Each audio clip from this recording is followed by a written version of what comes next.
And even in the wake of the bin Laden killing, U.S. CIA Director Leon Panetta reminded his staff in a memo, quote, bin Laden is dead, al-Qaeda is not. So let's talk about some of the bigger implications and also take a different look. For that, I'm joined by radio host Alex Jones in Austin, Texas.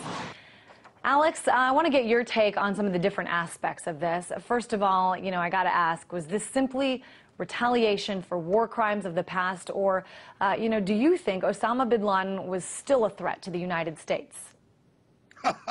Well, yes, as an admitted CIA officer who commanded large brigades of mujahideen during the 1980s, during the Russian-Afghan war, he was a danger because the CIA basically is a private mercenary spy grid and enforcement grid of the private central banks.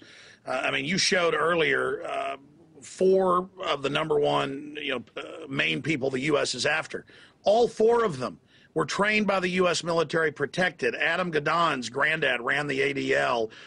He's known as, Adam the American. You had Anwar al-Awlaki, even the Pentagon admits, secretly hanging out with the Secretary of the Army while he's on the news as number 2 under bin Laden, running the underwear bombing, running the Fort Hood shooter. He's a double agent who runs the mentally ill patsies. I've interviewed the people that were on the plane with the underwear bomber from Amsterdam to Detroit. And they saw the U.S. government helping get the underwear bomber who looked drugged out of his mind on the plane. And I reported that a month and a half before the State Department came out and said, yes, we were ordered by an unnamed U.S. intelligence agency to get the underwear bomber on the plane. And that was in the Detroit Free Press. So the issue here is Osama bin Laden, according to 2 White House sources, and I'm on record with this, and another State Department source, and we have one of the names is public, in 2002, saying he died, he's frozen, literally frozen, and that he would be rolled out in the future at some date. Then Madeleine Albright in 2003 said, and so did Walter Cronkite and Mrs. Kerry, Heinz Kerry, said, yes, we've been told by intelligence they've got him. Bush may roll him out, but because they exposed that in the election, they didn't do it. I have been told directly by former Bush administration officials when he was in office here in Austin, many of them live here, that this was going on very high level. And one of the names is public of the former Deputy Secretary of State under Kissinger came on my radio show in April of 2002. The transcript of that is up on Infowars.com. And they had a photo that was fake, that they showed us of him being dead, then said, oh, it was fake, sorry. They threw him in the ocean so nobody could see it. They may have thrown a ham sandwich in the Arabian Sea. Give me a break. Alex, let's talk about this. You're asserting that not only Osama bin Laden, but the other 4, most wanted terrorists by the U.S. have at some point in the recent history been sort of in bed with or a little too close for comfort 100%. with the CIA, with the U.S. government. A couple questions, though, about that. What interest, if Osama bin Laden, it was, in fact, killed long before yesterday. I don't understand why you think President Bush wouldn't want that to be revealed. And also, why they would have decided eventually now to kill Osama bin Laden if he was indeed sort of working with the U.S. Well, they had to introduce us first to Anwar al-Awlaki, publicly trained by the U.S. military. They had to introduce us to Gadon and teach us to be scared of them, to give our rights up. Osama bin Laden was needed to be the boogeyman, and that's why we were in Afghanistan and Pakistan, we were told, was to get him. Only recently, forget about Osama bin Laden, and then they pull a rabbit out of a hat and say, we got rid of him.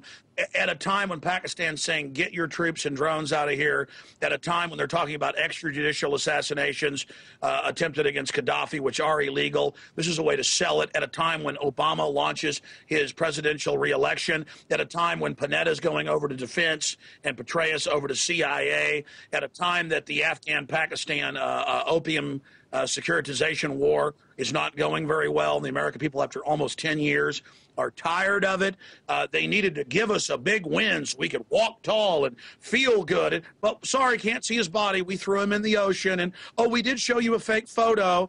Well, there are some people who say that, the photos were taken, that videos were taken, and that will be released in the coming days. But I do want to switch gears a little bit and kind of widen this discussion. Let's operate under, Osama bin Laden being killed yesterday. And let's talk about good terrorists versus bad terrorists.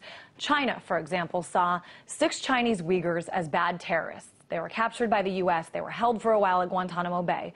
But then the U.S. sent them to Palau, where they were freed because it was believed that had they been returned to China, they'd be killed. So I guess my question to you is, why can't countries like China kill their terrorists too? Well, that's a good point. I mean, a terrorist is anybody that doesn't lick the boots of the private central banks. And because the internal police state needs an excuse to crack down on the public, similar to Hitler firebombing his own Reichstag in '33 to break down on the public, they need these outside threats. But yes, it's very hypocritical. We had them in the Liberty Dollar case a month ago. The Fed said that Bernard von Noothaus was a terrorist for printing up silver coins publicly. And so, I mean, basically a terrorist is whatever the government says it is. But if foreign governments call people terrorists, then a lot of times the U.S. government doesn't agree, because Guantanamo is really a training school for a lot of terrorists. They've sent some of the people to lead the rebellion against Gaddafi that are al-Qaeda, that were held for years at Guantanamo Bay and other black sites.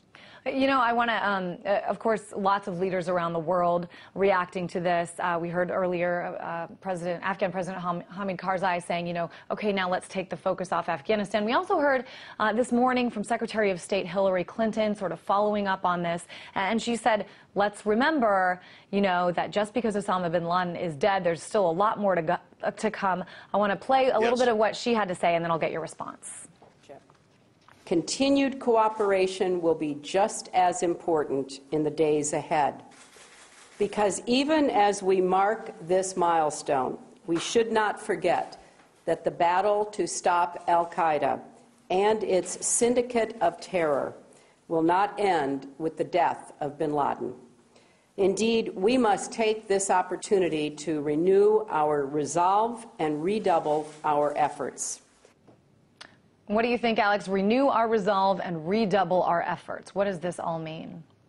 I'm glad you brought this up. It's one of the only points I didn't have time to make. This is a lady who was basically co-president under Bill Clinton, that when the Monica Lewinsky thing came out that he was lying, he cruise missiled an aspirin factory in Africa just as a diversion, saying it was terrorist. So they use terrorism as a diversion, as a distraction. And yes, they're now hyping 160 nuclear bombs buried by al-Qaeda under federal buildings. I mean, that's like saying leprechauns have been, burying bombs. It's totally made up to scare everybody. And we'd all better let the TSA stick their hands down our pants, let the Federal Reserve devalue the dollar, or you're going to let al-Qaeda get us.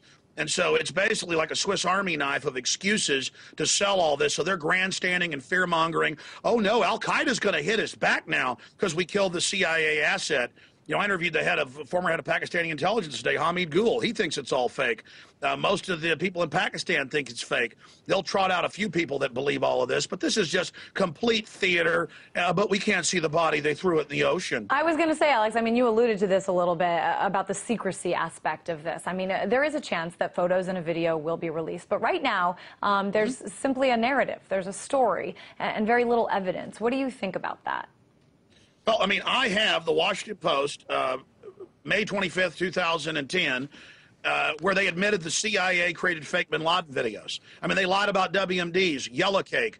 The globalists that run our country attacked Russian-held areas of South Ossetia and Abkhazia and said Russia did it for 2 days, and then it turned out it was a hoax. I mean, these people are off the charts with the big lie, and folks better wake up to this and realize this. I don't believe a word they say. They create fake videos. They've morphed fake videos. But if they show you a video, Alex, you still won't believe it? Well, I mean, I could show you a video of Star Wars, Jabba the Hutt, a big fat worm creature, but it's not real. The CIA admits they've created fake videos. Listen, they can shoot video of you in high def for 20 seconds and then show you murdering your child with a pickaxe if they want. And meanwhile, you're 6 feet under. This is the 21st century Orwellian system. Just like the old days, they could write up a fake confession in an old Soviet or Nazi gulag and then put you to death for it. Of course, they can create fake videos. They admit they've done it again. Washington Post. It's criminal. It's a criminal, illegitimate foreign banking cartel that runs America and stages the terror attacks or finds mindless patsies run by their MI6, Mossad, CIA handlers like Anwar al-Awlaki, the CIA lackey, and Adam, the American Gadon. I mean, I remember 3 years ago, Wired Magazine said that the Intel Center that had the former head of Black Ops in the Army running at this private group was uploading the Adam Gadon videos with the Intel Center's logo in the same video layer as the Al-Qaeda logo. 100%, they made it, okay? This is all made in studios at Langley, okay? It's all fake. All right, certainly an interesting and unique perspective as always. Alex Jones, host of the Alex Jones Radio Show. Thank you.